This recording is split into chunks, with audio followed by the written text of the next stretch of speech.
To marks in Igbo language. Akara ụdaolu n'asụsụ Igbo.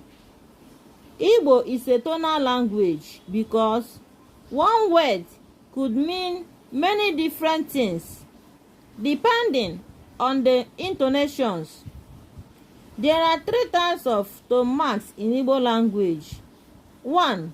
High tone. In Igbo you call it uda elu. Uda elu. Look at the sign going up. 2.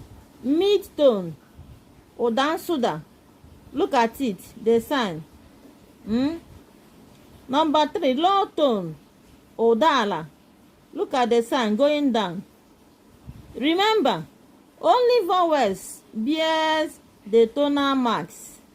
Note, me and ni in Yorudume are pronounced